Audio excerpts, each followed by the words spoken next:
오늘 본문은 마태복음 25장 19절부터 23절까지 내용의 전체를 포함하고 있습니다.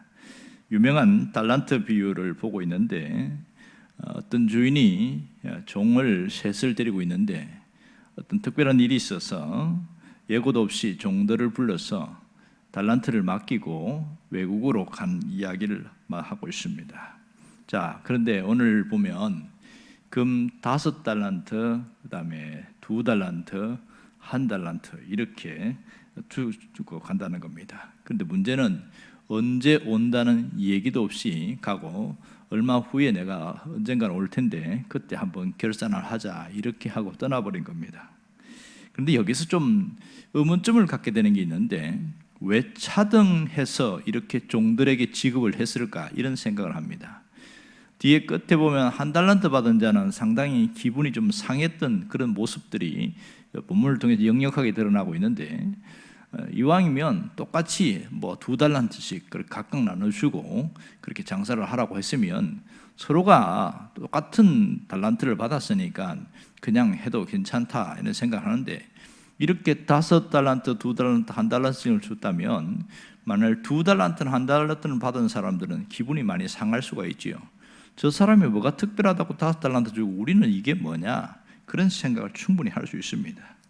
그리고 이 장사를 하려고 하면 주인이 직접 하든지 아니면 은행에 맡기든지 그래야 훨씬 이윤이 남을 텐데 장사를 그렇게 많이 해본 경험도 없는 것 같은데 종들에게 맡긴다는 게 사실 이 굉장히 위험 부담이 있습니다.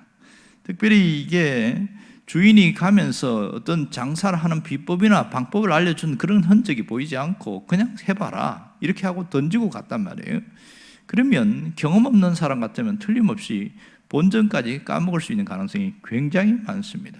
제일 좋은 방법은 주인과 함께 장사를 가르치고 배우고 한 다음에 그 다음에 이제는 너희들이 해봐라 이렇게 하는 것이 제일 좋습니다. 그래야 손해를 덜 본다는 거죠.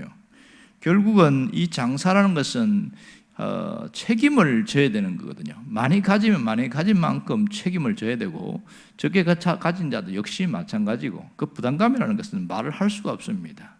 가장 부담스러운 것은 이익을 못 남겼을 때 어떻게 할 거냐, 그리고 이 본전까지 잃어버렸을 때는 이것도 대체 어떻게 할 거냐, 이런 부분에 대해서 참 답답할 수 있습니다. 또 하나는 주인이 감독하지도 않고 그냥 가버렸다는 거죠. 감독도 안 하게 되어지면 이 종들이라는 것은 자기 마음대로 할 수도 있고 특별히 장사를 해서 잘 할 수도 있지만 못할 수 있는 확률도 굉장히 많습니다.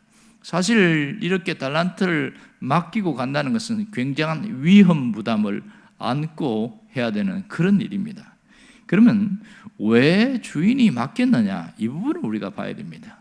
그것은 주인이 맡긴 이유를 알면 돌아와서 결산하는 모습을 보면 아는데 오늘 오랜 시간이 지난 이후에 주인이 돌아와서 야 너희들 어떻게 했냐, 달란트 가지고 좀 장사 좀 해봤냐 이렇게 해서 3명을 불렀더니 놀라운 사실은 5달란트 받은 자는 장사를 해서 똑같이 5달란트를 더 남겼고 2달란트 받은 자도 역시 장사해서 또 2달란트를 남겼단 말이에요. 근데 1달란트 받은 자는 그냥 원금 그대로 고스란히 그냥 가지고 왔습니다.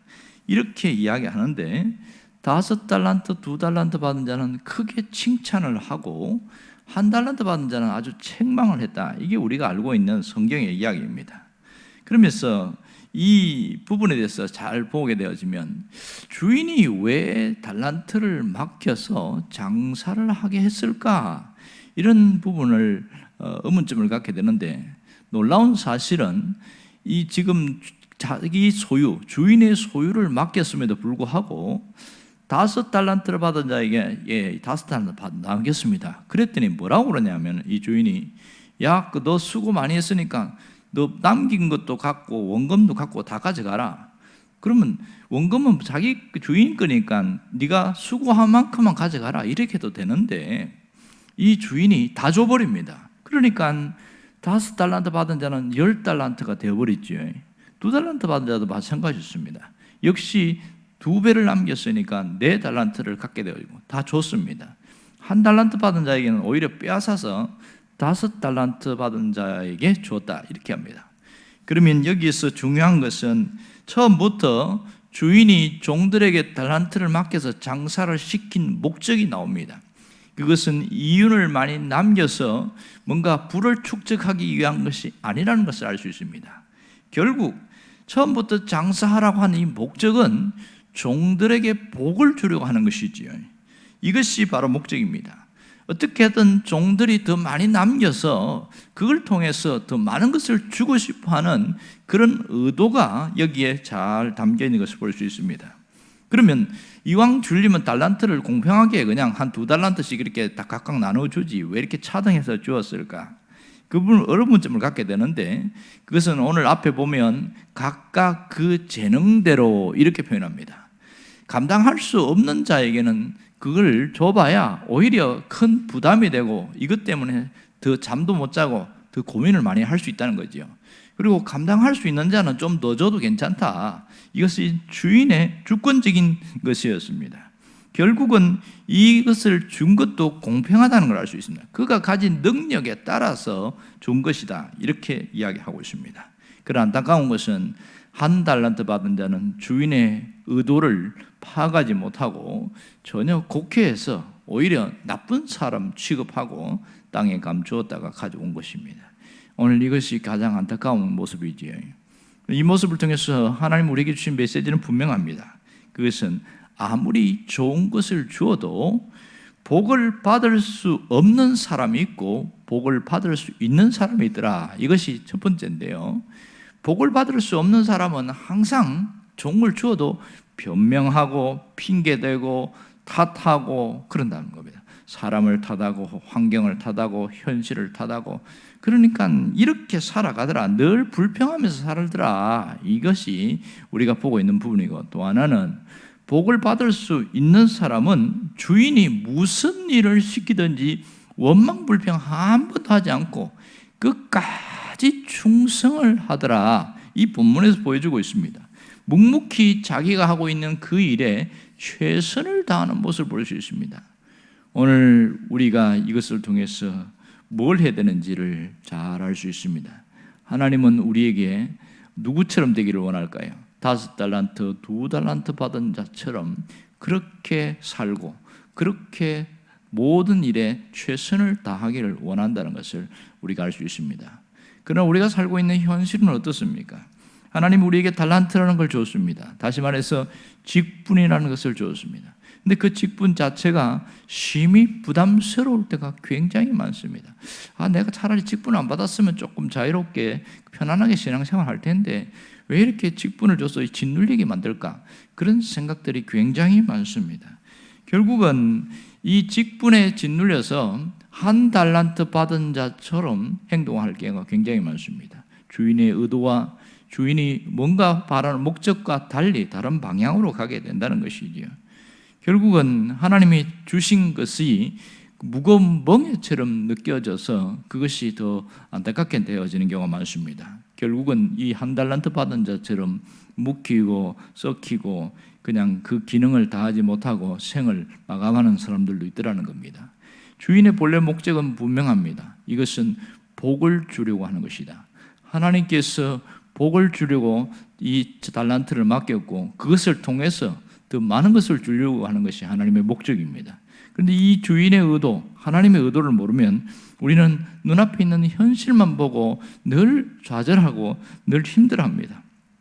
복은 그러면 어떻게 오느냐? 이 부분을 오늘 여기서 보여주는 건 뭐냐? 일한 만큼 복이 온다. 이것을 가르쳐주고 있죠.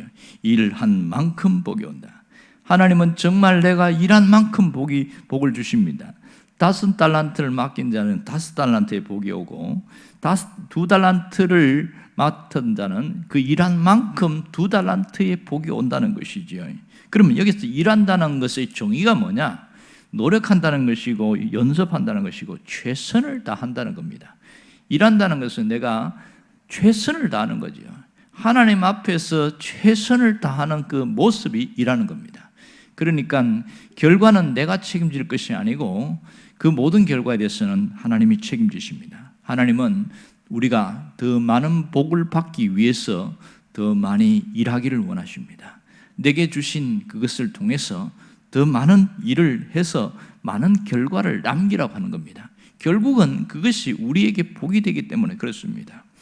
우리가 살아있다는 것 자체가 얼마나 큰 복인지 모릅니다. 하나님께서 살아있게 만드신 것은, 활동할 수 있게 한 것은 남아있는 생애 동안 더 많은 복을 주셔서 하나님의 사람으로 서 있고, 또 하나님의 사람으로 서 있는 자가 어떻게 하나님이 역사하는지를 보여주기를 원하시는 것이지요. 주님의 결과는 정말 분명합니다. 아주 진실하시지요.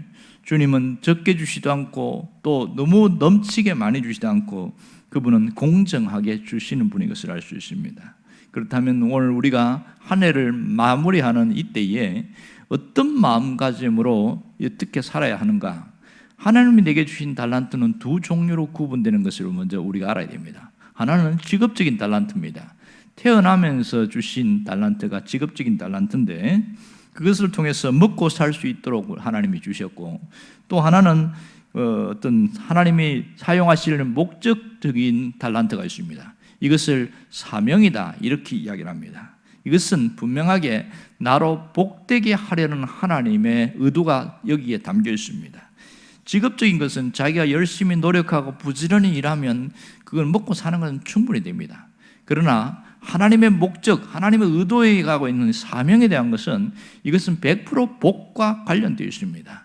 이것이 이 땅에서 누릴 수 있는 복뿐만 아니라 하나님께서는 내세까지 상급으로 주신다는 겁니다. 이걸 가장 많이 알았던 사람이 사도 바울이었습니다.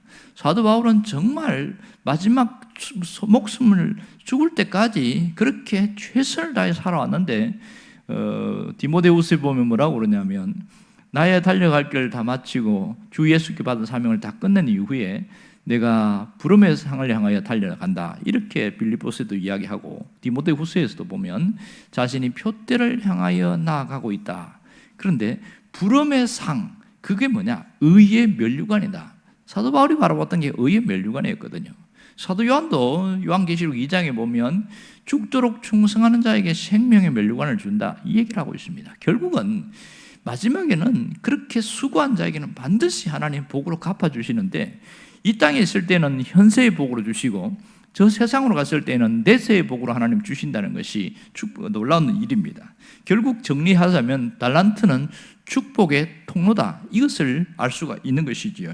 이 달란트를 가지고 감당하려고 할 때 하나님이 책임지신다는 겁니다. 능력만큼 하나님 일하게 하신다는 건데 결국 이 땅에서 우리가 수고하고 노력한 만큼 하나님 뭘 주시냐면 경제적인 복, 물질의 복으로 하나님 열어주셔서 먹고 살 수 있도록 열어간다는 겁니다. 놀라운 것은 하나님 앞에 서 있고 하나님 앞에 바로 세워지기를 원하는 사람은 끝까지 책임지는 그런 축복의 사람이 됩니다. 우리가 한 해 마무리하는 마지막 날에 이 하나님이 내게 주신 달란트를 잘 간직하고 새해에는 이 일을 통해서 더 많은 것을 주시려는 하나님의 의도와 하나님의 목적을 깨닫고 살아갈 수 있기를 주의 이름으로 축원합니다. 기도하겠습니다.